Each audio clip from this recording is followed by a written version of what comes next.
नमस्कार। सर्वप्रथम माँ सरस्वती के चरणों में मेरा नमन एवं मेरे समस्त शिक्षकगणों को मेरा कोटि कोटि प्रणाम। देखिए, जो हमारी वैदिक अंतरिक्ष विज्ञान है वो एक बहुत ही उन्नत विज्ञान है। जो हमारी वैदिक अंतरिक्ष विज्ञान है वो वर्तमान समय के अंदर आधुनिक अंतरिक्ष विज्ञान से भी कई गुना अधिक प्रभावी विज्ञान है।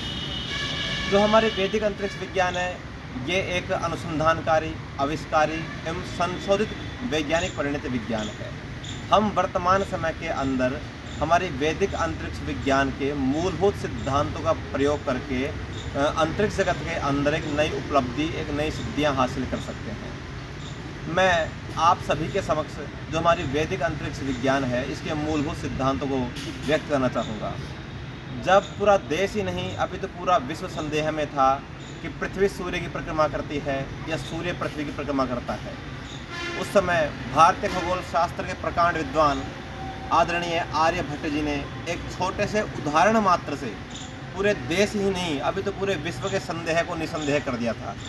आदरणीय आर्यभट्ट जी ने अपनी पुस्तक आर्यभट्टियम गोलापाद में कहा है, अनुलोम गति लोकस्य पश्चंचलम विलोमगतम यतदम अचलानी भान तद्वत पश्चिमगामी लंकायाम। जब हम किसी नाव में बैठ के गति करते हैं तो हमें किनारों पर स्थित पेड़ पौधे चलते हुए नजर आते हैं, परंतु वास्तविकता में चलते नहीं है वो। उसी प्रकार हम पृथ्वी पर निवास करते हैं तो हमें सूर्य गतिशील नजर आता है, परंतु सूर्य गतिशील नहीं है, गतिशील पृथ्वी है।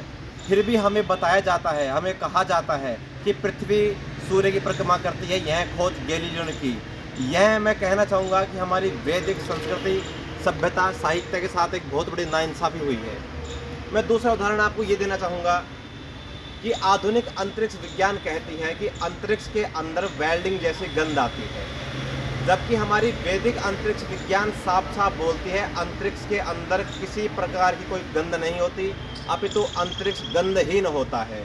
हमारे ग्रंथों में, हमारे शास्त्रों में साफ साफ कहा गया है, तत्र सत्व बहुलो आकाशम रजो बहुलो वायु सत्वरजो बहुलो अग्नि सत्वतम बहुलो आपम तम बहुलो पृथ्वी।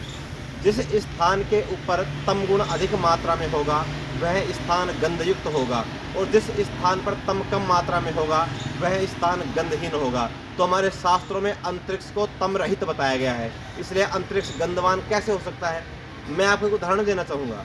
आमतौर पर जो हवाई जहाज होते हैं वो 35,000 फीट की ऊंचाई पर उड़ते हैं, और जो अंतर्राष्ट्रीय हवाई जहाज होते हैं वो 35 से 40,000 फीट की ऊंचाई पर उड़ते हैं। तो अंतरिक्ष जो यात्रा करते हैं यात्री हवाई जहाज के अंदर, वो भोजन के दौरान भोजन की गंध को नहीं बता सकते। तो अंतरिक्ष तो फिर भी अत्यधिक ऊंचाई पे है, तो अंतरिक्ष यात्री फिर कैसे अंतरिक्ष की गंध को बता सकता है।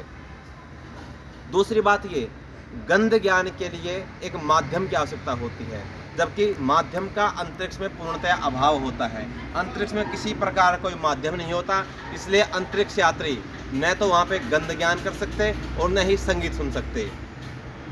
और मैं कहना चाहूँगा, मैं अपने समस्त देशवासियों को कहना चाहूँगा कि वह वेद की ओर लौटे।